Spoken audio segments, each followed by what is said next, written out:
ভারতে ভালো নেই হাসিনা, জেলে থাকতে হলেও ফিরতে চান দেশে।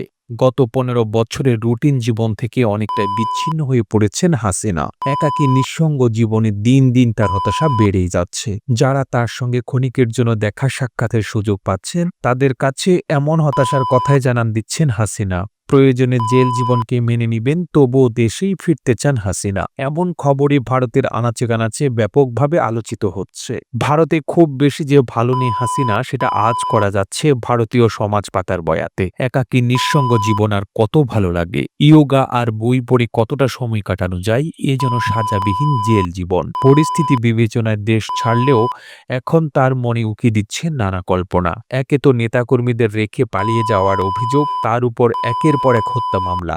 কি করবেন ভেবে কুল পাচ্ছেন না তিনি। ভারত সরকারও যে তাকে খুব বেশি মূল্য দিচ্ছে তা না, স্রেফ সাবেক প্রধানমন্ত্রী হিসেবে সুরক্ষায়